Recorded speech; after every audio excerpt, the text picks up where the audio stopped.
As this paper is concerned with frames of references, I will start with a short description of frames of reference and continue with Old Iranian material, which is known to all of you, but we might view it from another perspective to gain information about the Old Iranian absolute frame of reference.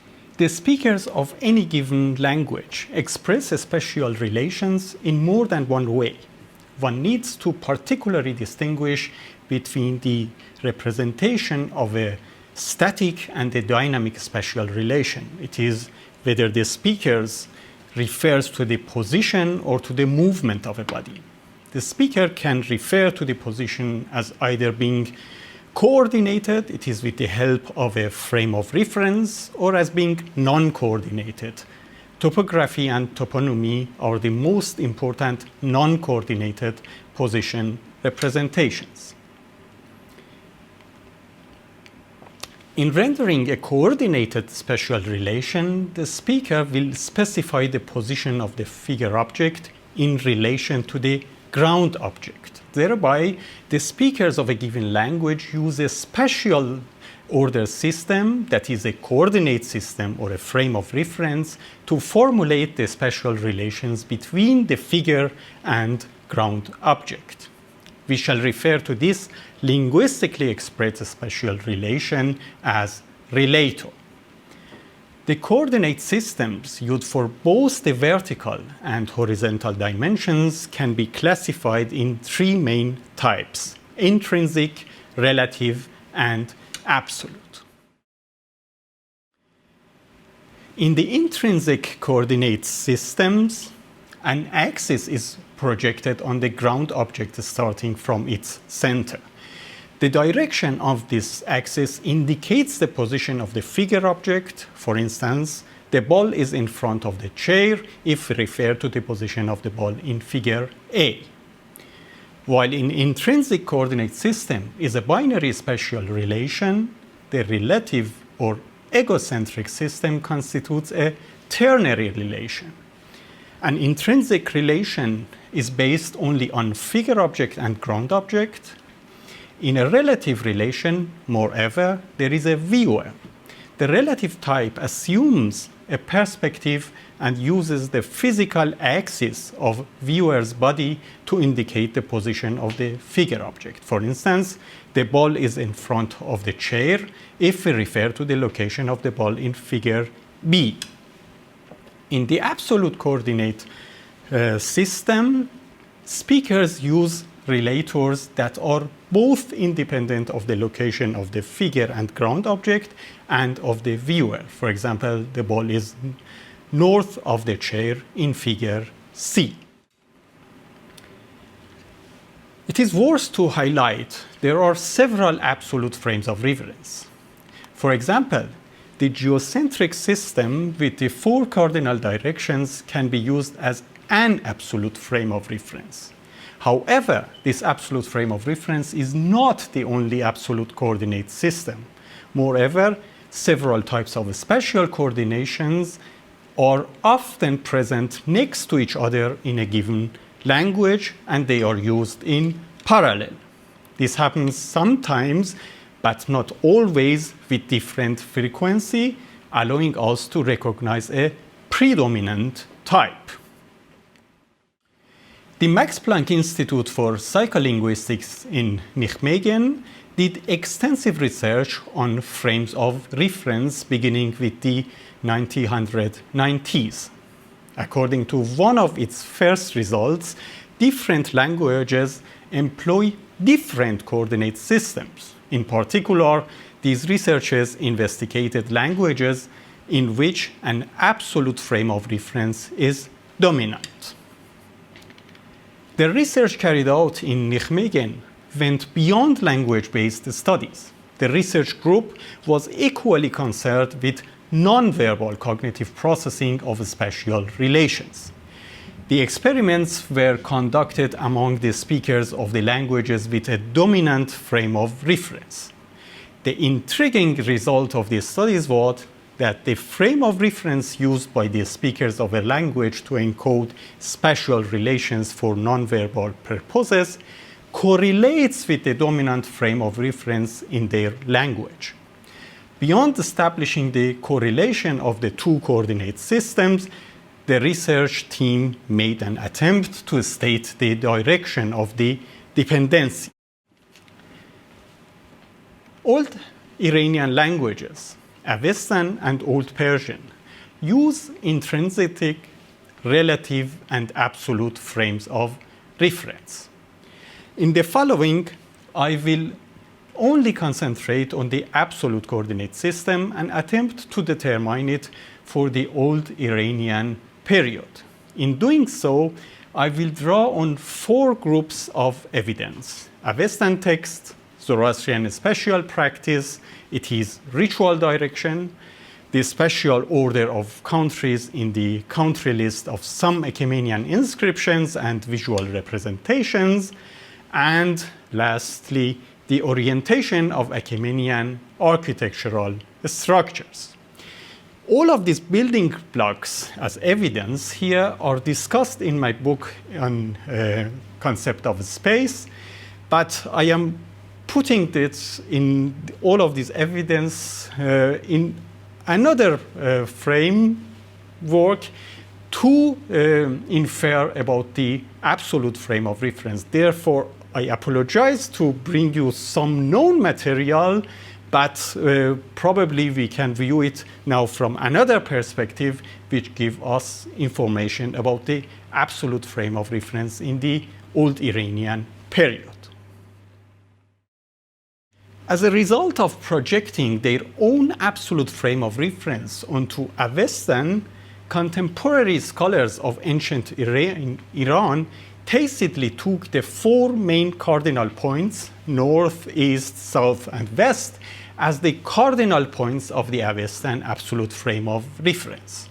Furthermore, their adoption of the overvalued position of the egocentric coordinate system led to the assumption according to which the designations of the cardinal points in the Avestan absolute coordinate system were taken over from those of the egocentric frame of reference. Following this hypothesis, the Avestan people oriented themselves to the east, according to the word for front in Avestan, paurva, designates the east, back, apara, the west, and right, dashina, the south.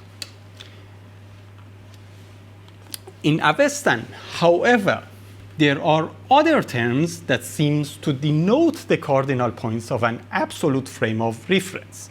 In the following, I will describe the Avestan absolute coordinate system without the implicit assumption that the 4 cardinal directions are the cardinal points of an Avestan absolute coordinate system. The table demonstrates the literal meanings of these 4 cardinal designations and the cardinal points equated to them in research. The scarcity of sources for the Old Iranian period makes it extremely difficult to exactly determine the frame of reference denoted with these words. Beside the paucity of evidence for the first 3 words in the Avestan corpus, we should add the stereotypical nature of the attestations of the 4th term, which only specifies the direction of the demon's movement. This circumstance requires a meticulous examination of the evidence.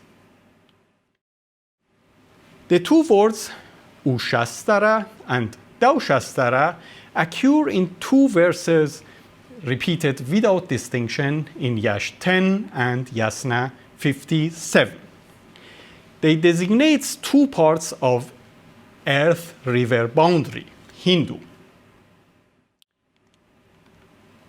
We worship Mithra, the white pasture providing, whose long arms take away the Mithra deceivers. He, a Mithra deceiver, is seized even if he is at the down boundary. He is struck down even if he is at the sunset boundary, even if he is at the source of Rankha, even if he is in the middle of the earth. While these passages provide the only evidence for the word Daushastara, the word Ushastara occurs in Vandidad 19:5 as well. The victorious Saushant is born from the lake Kaunsauya, from the direction of the down, from the direction of the downs. The word Rapithvitara is attested in two places, each indicating a wind direction. In the first passage from Afrinegan, it reads, like the wind from the direction of midday, O Spita Mazarasustra, which makes the whole material being increase and prosper. In Haduchnask, we read, a wind seems to blow towards him from the direction of midday, from the directions of midday. From the cited passages, we can only conclude that this frame of reference is an absolute frame of reference because it does not depend on the axis of the ground object or viewer. If we want to go one step further and determine the frame of reference, we must rely on the literal meanings of the cardinal designations. They highlight actually a possible connection of the coordinate system with the course of the sun. Its cardinal points, thus, could have been defined based on the daily watches. Ushastra would be the place where the sun is at dawn. Accordingly, Daushastra would be the position of the sun during or after the sunset. And Rapithvitara would be the position of the sun at noon. Accordingly, these points could form the cardinal points of a heliocentric frame of reference. The cardinal points of the coordinate system might hypothetically be understood at first as the sun's rising and setting points of the day or of the summer and winter solstices. The literal meaning of the cardinal designations, however, do not provide sufficient evidence to consider the frame of reference built upon these points as being heliocentric. After all, the words east and west, as well as orient and occident, literally mean nothing else than sunrise and sunset points.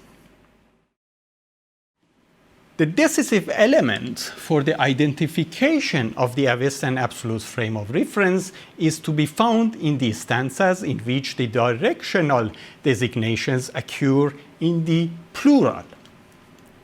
It is crucial that 3 out of 4 cardinal directions, Ushastara, Rapithvitara, and Apachtara or Apachevra, occur in the plural.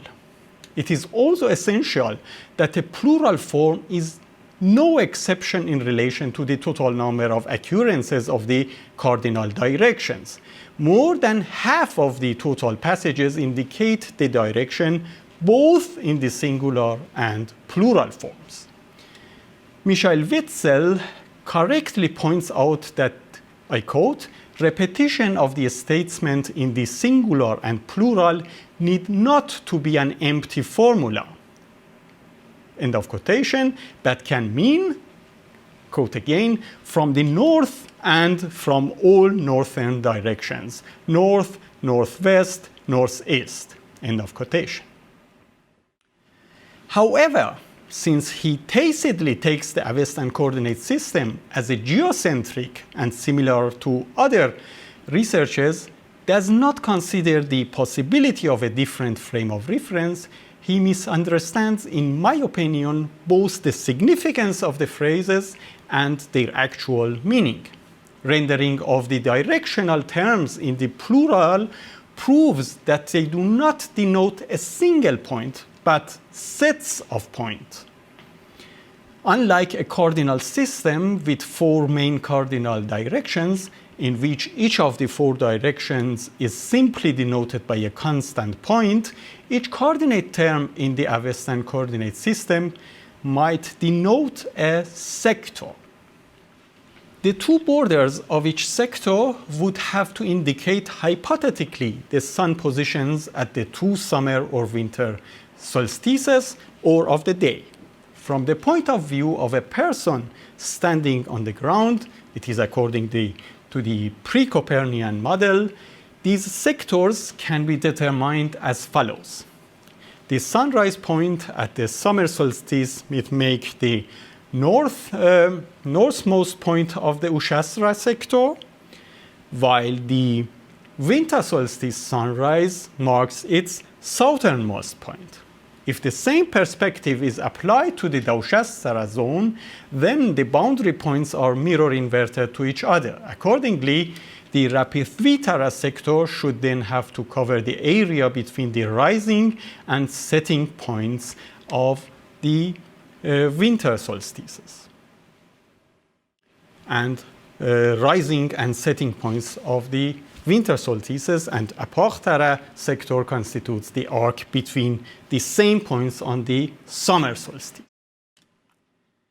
Since the attestation of cardinal designations in the plural opens the possibility of conceiving the Avestan absolute coordinate system as a heliocentric frame of reference, it is necessary now to consider the 4th point of reference, Apachtara or Apakhedra, and of crucial importance is in this regard Yasna 4.8, as it following expert shows. After the sun has set, he, Zarathustra or the sacrificial priest, strikes the Apakhedra direction as long as it has not risen. This sector connects the Apakhedra or Apakhtara point with the time between the settings of the sun and its rising. Thus, the Apakhedra sector covers the total points between the 2 northernmost points of the sunset and sunrise sectors. Another crucial piece of evidence supporting this localization is provided by the contrasting juxtaposition of Apakhedra with the noon direction in Hadochnask.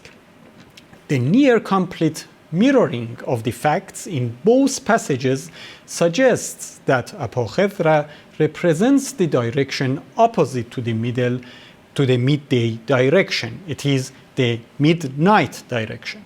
This conclusion is consistent with Yasht 4.8, so that according to the 2 references, the Apakhedra sector denotes the area where the sun would be at night after its setting and before its rising.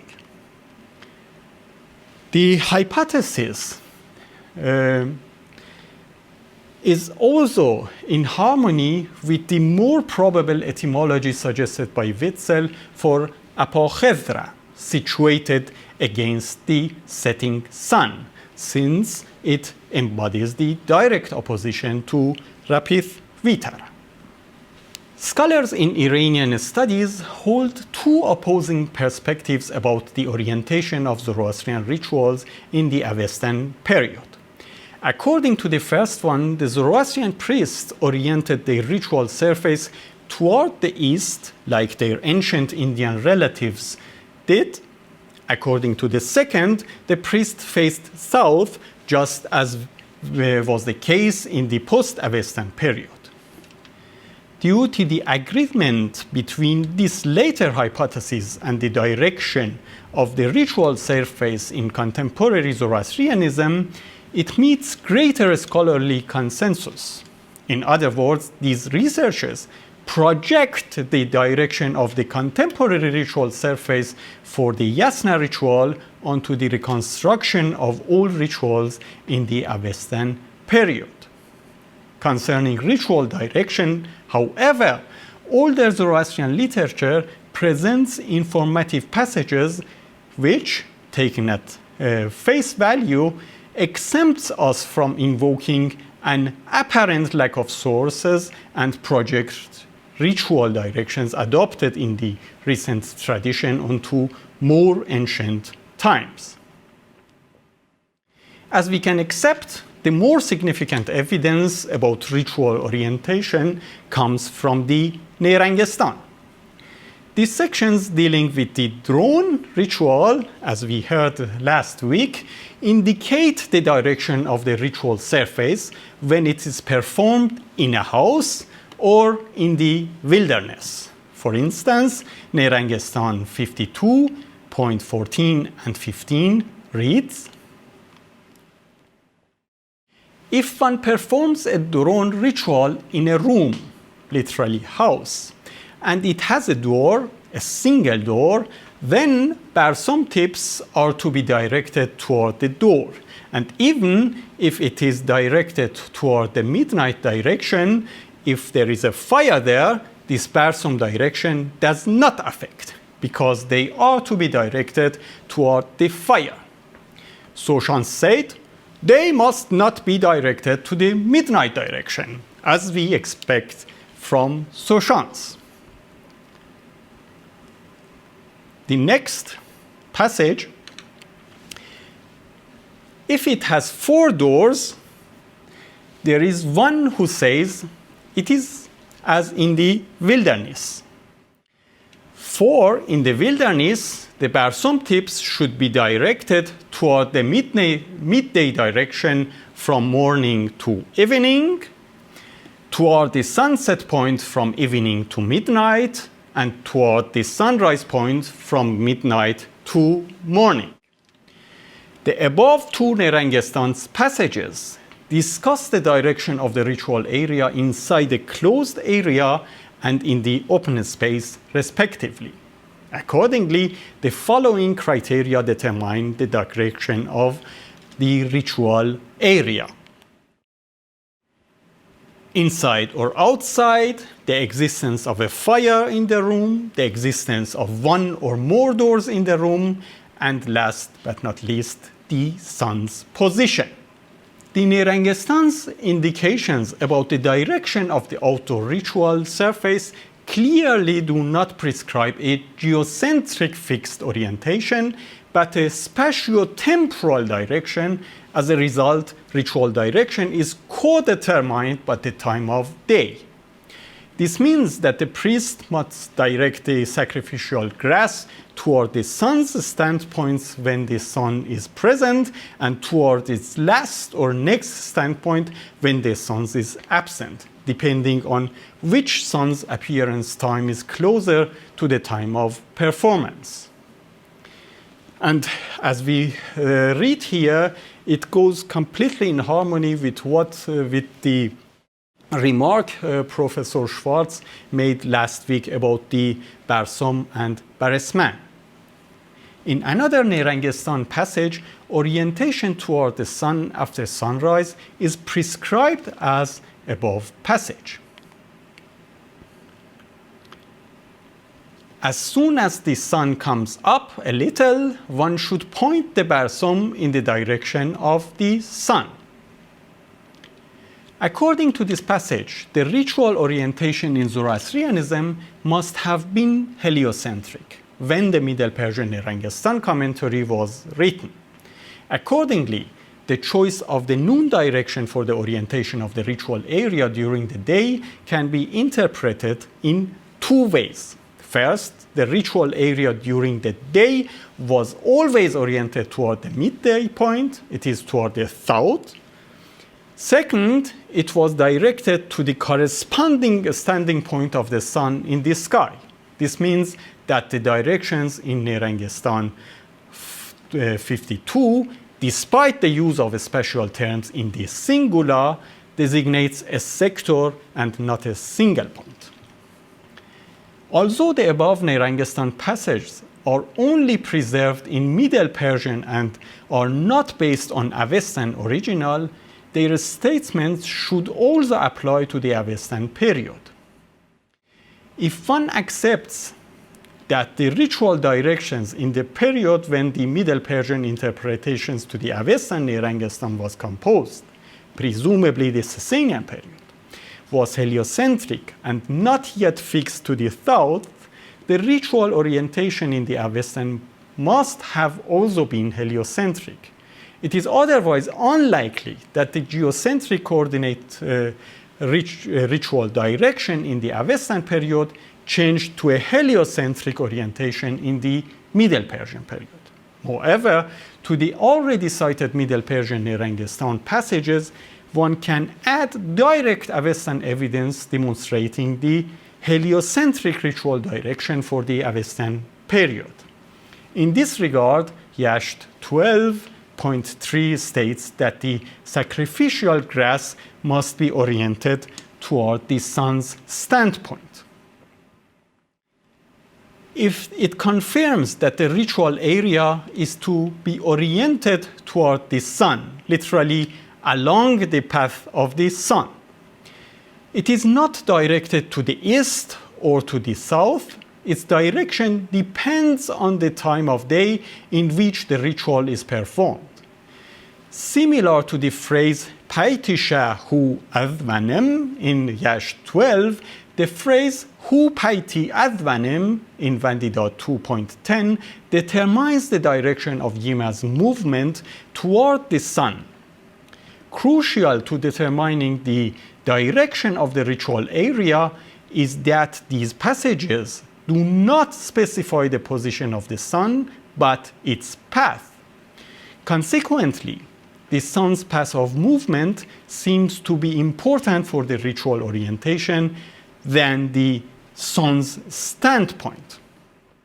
These Avestan phrases are thus consistent with the Nerangestan's indications, especially Nerangestan 52, which determines the ritual direction in the evening as to the last or the nearest visible position of the sun in its path. These Avestan phrases confirm the heliocentric direction of the ritual area for Avestan period inferred from the Nerangestan passages. Dariush's absolute frame of reference seems to consist of two cardinal axes, which result from the connection between the rising and setting points of the sun on the summer and winter solstices. These find expression quite clearly in the inscriptions in which Dariush names the four corners of his empire. The inscriptions engraved on 6 gold and silver plates from Hamadan and Persepolis announce the width of Dariush's empire. The inscription DPH, similar to DHA, reads, "Face Dariush the king. This is the kingdom which I hold, from the Scythians who are beyond the Sogdiana, thence unto Kush, from India, thence unto Lydia." The four corners of the empire mentioned above form the outermost territory conquered to date in each direction, as Lincoln pointed out. At the same time, however, these form the four cardinal points of the heliocentric coordinate system as represented here on the slide. If one connects two of the four cardinal countries mentioned by Dariush on a map of the Persian Empire, then, according to the conclusions of James George, two solstitial axes result, nearly corresponding to the main axis of Persepolis. The two axes connect the sunrise point of the summer solstice, Scutia, with the sunset point of the winter solstice, Nubia, and the sunrise point of the winter solstice, India, with the sunset point of the summer solstice, Lydia. The intersections of the axes would be approximately at Persepolis. It is in the center of the empire. Some inscriptions dating from the reign of Dariush include a list of countries enclosed in the empire, as shown on this slide: DB1, DSE, DNA, DSAA, DPE, and the SOC. The last text consists of hieroglyphic inscriptions on the pedestal of Darius' statue found in Susa. On the two right and left sides of the pedestal, 12 representatives of the countries are drawn in Persian Egyptian style. The kneeling figures are each provided with the country names in hieroglyphics. I cannot read these inscriptions, but I'm sure that Dr. Stevens among us can read them. The sequence of the country list is in the mentioned inscriptions are shown in the table on your handout. The approximate position of the listed socio-spatial units, which I call them here for easiness country, can be found on the shown map of the Achaemenid Empire. But this handout is only for very details. You do not need to refer it now. Probably if you would like to follow the different segments of this map, you can refer to it, but more or less the information needed for this paper is presented in the slides. The configuration of socio-spatial units in country list is a frequently discussed topic in Old Iranian studies. I will examine the evidence here, however, as the result of a cognitive linearization process. With this methodological approach, I hope not only to shed light on their partially undetected arrangement, but also to explain the lack of order in some of their parts. Cognitive maps or mental maps represent the outcome of the process defined as follows. Cognitive mapping is a process composed of a series of psychological transformations by which an individual acquires, codes, stores, recalls, and decodes information about the relative locations and attributes of phenomena in his everyday spatial environment. Thus, cognitive maps are a structured representation that a person possesses of a section of his environment. They are used to solve spatial problems for findings one way and direction. Thus, they reflect how persons perceive their environment. A cognitive process is required to describe a 2 or 3-dimensional spatial configurations in the 1-dimensional linear structure of text. As such, the resulting cognitive process is expected to construct the needed linear structure. Cognitive science calls this process linearization. In this process, the describer must choose a certain strategy to convert a multidimensional spatial configuration to the 1-dimensional verbal language. This means that the process predominantly includes several cognitive decisions. 2 of them take on an added importance. These are determining the starting point and the sequence of the entities in the spatial configuration. This means that the describers must choose first a location on the cognitive map as their starting point, and then make a strategy for sequencing the remaining locations. They will not take, however, all locations into considerations, but only the ones situated on the higher level of the hierarchy. By hierarchical levels, I mean a recursive division of the map, which begins with the division of the map into larger components and continues with their further subdivisions. In the Darius country list, the countries of Persia, Elam, and Media, it is the triangle of Achaemenid royal seats, Persepolis, Susa, and Ecbatana, feature at the top of the list. Regarding the arrangement of the countries lists, Clarisse Herrenschmidt notes that the country catalogues mentioned in three inscriptions, DB1, DPE, and DNA, are divided into 7 subgroups. These remain constant in all inscriptions, although they differ both regarding individual countries and concerning the number of countries in each group. When dividing the peripheral countries into 7 groups, Herrenschmidt observes that either some inscriptions do not always include certain given countries, or the order of the countries in the subgroups changes. Either way, the assignments of the countries to the subgroups remain constant, however. Although Herrenschmidt's division cannot be extended to other Darius inscriptions, her discovery made a significant contribution to the identification of the arrangements of the country lists. Extending this rule to the whole inscriptions mentioned above, we can discern a constant structural and intertextual characteristics of the country lists.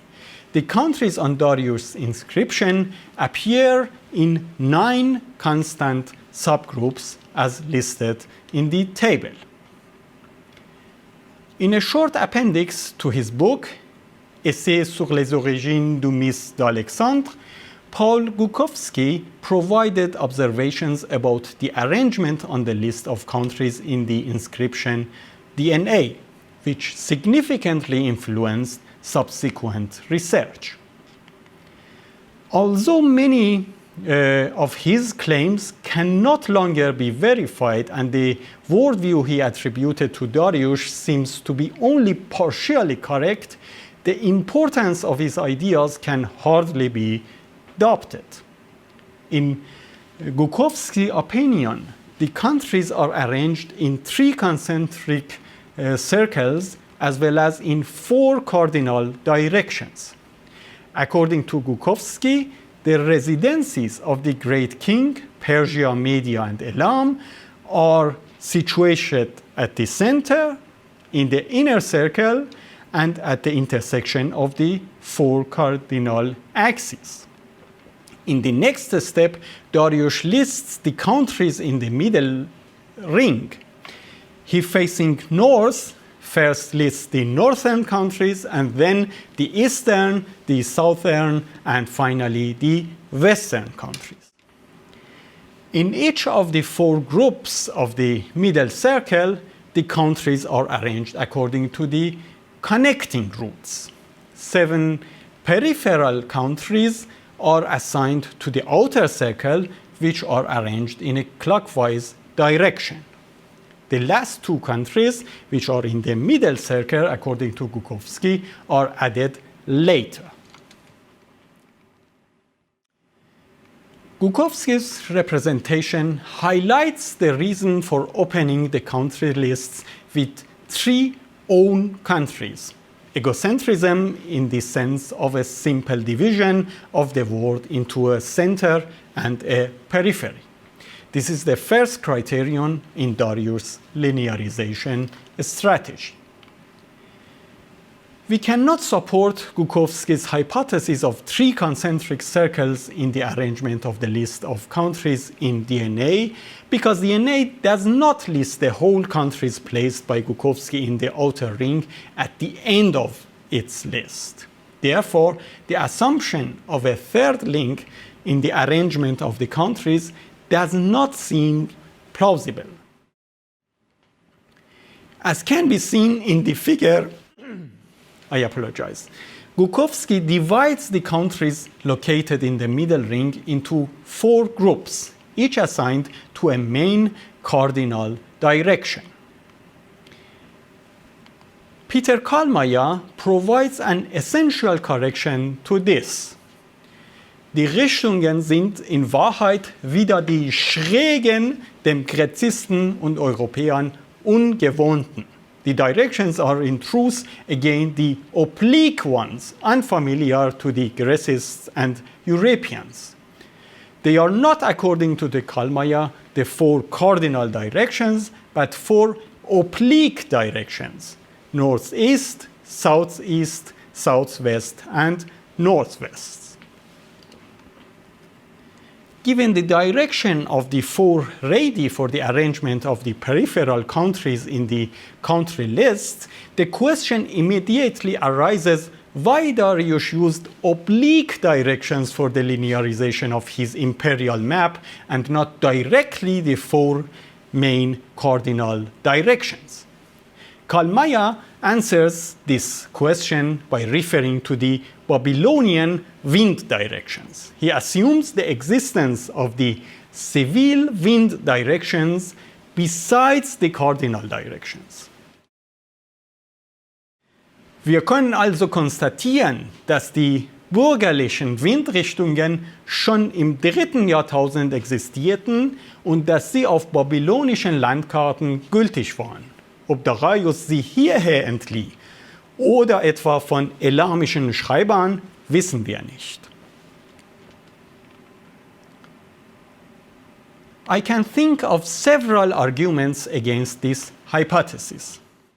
First, one should question why Darius should have chosen a foreign coordinate system. The lack of an introduction at the beginning of the linearization suggests, according to the cognitive science in this regard, that the countries have been linearized according to a strategy known to the addresses.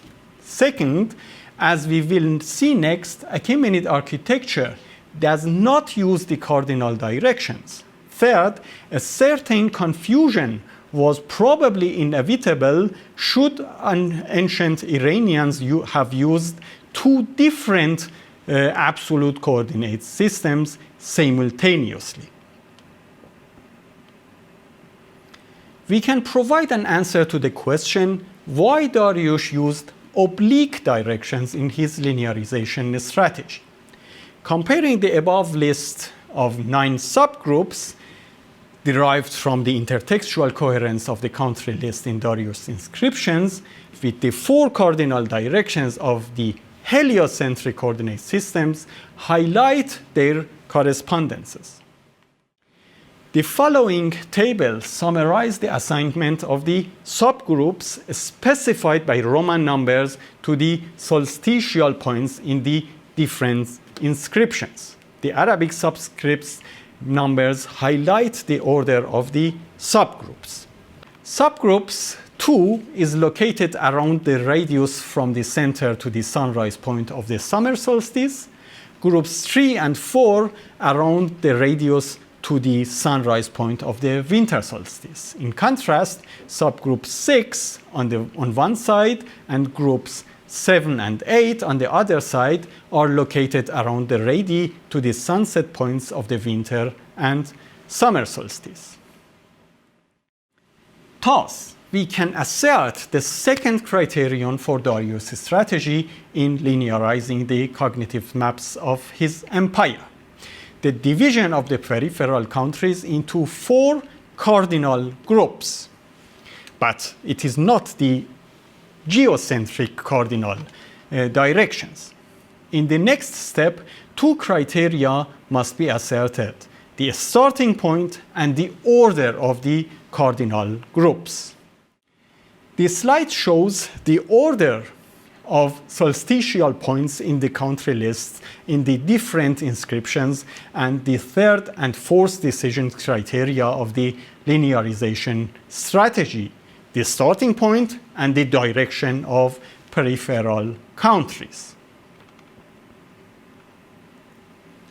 After determining the 4 cardinal groups, their starting point and their order, the linearizer must establish how to list the countries in each of the groups.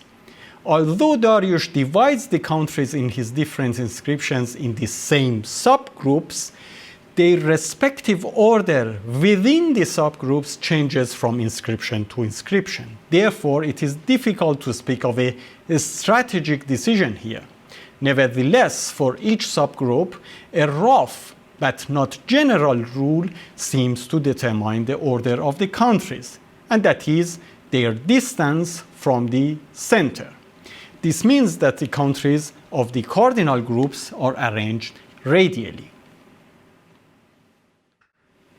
Thus, the countries are listed around the 4 radii extending out from the center to the 4 cardinal points, referring to the order of the countries representatives on the Achaemenian reliefs. Karl Mayr calls this principle the principle of increasing distance. Despite this general identification, the orders of the countries in the subgroups remain fuzzy. As already applied above, an observation in the cognitive science explains this fact. When choosing their linearization strategy, individuals decide on the basic features of the order. They do not determine the details of the linearization. The very fact that the countries of the subgroups appear in different inscriptions in different orders proves that their sequence was not determined by any strategic decisions in the narrower sense. In the above table, which assigns the subgroups to the cardinal groups, subgroups 5 and 9 are missing because of some discrepancies among their positions in different inscriptions. The localizations of the countries of the subgroups of the subgroup 5 to Scythians countries on the map suggest the assignment of subgroups 5 to the cardinal group of the sunrise point of the summer solstice. I can tentatively explain the position of these 2 groups by a hypothetical criterion as the last one of Darius' linearization strategy. Let us summarize the decision criteria for the linearization strategies in the country lists of Darius' inscription. Division of countries into center and periphery, and definition of central countries. Division of peripheral countries into 4 heliocentric cardinal groups. Selection of one of the 2 main cardinal points as the starting point of the linearization for both peripheral and central countries. Selection of a direction for the sequence of the cardinal groups, clockwise or counterclockwise. And last, depending on the subgroups 5 and 9, if necessary, keep the subgroups of the main cardinal axis, subgroups 5 and 9, that form the corners, and enumerate them after the listing the countries in the sunrise and sunset sectors respectively. The most significant work of Achaemenian architecture is the magnificent Persepolis ensemble. As is known, the axis of its total area as well as its buildings do not coincide with the geocentric cardinal directions. This fact raises the question of the orientation principle underlying these buildings. Astro-architectural calculations as well as observations of the sun's course at the site lead to a plausible results regarding the orientation of Persepolis. Wolfgang Lenz and Wolfhard Schlosser note that Mount Rahmat, at the foot of which the Persepolis platform stands, played an important role in the observation of sunrise.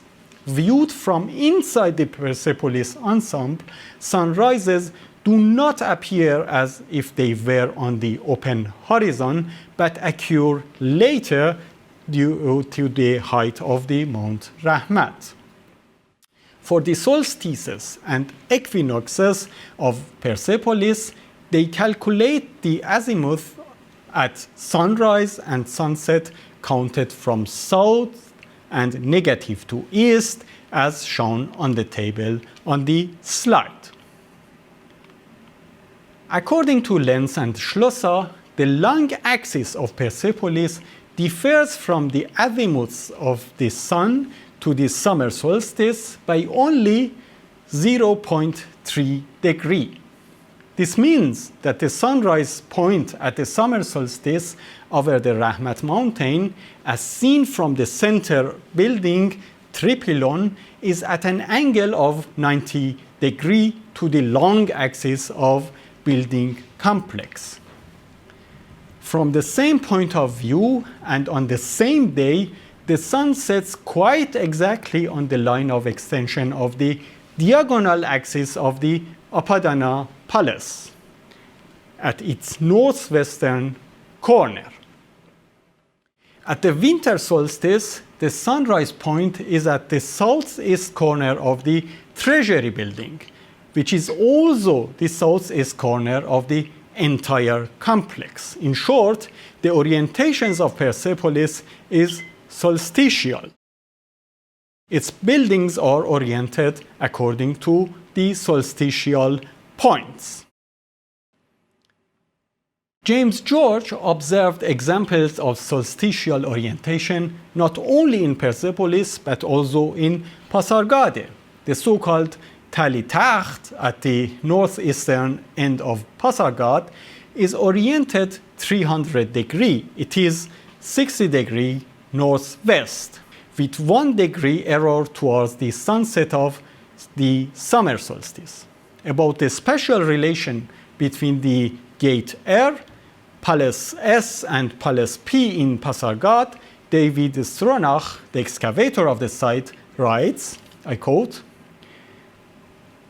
"The arrangement and orientation of these three key buildings is, however, anything but causal, and from the close links that can be shown to exist between gardens, pavilions, and palaces in at least one area, it may prove possible to think in terms of a subtle and carefully conceived master plan."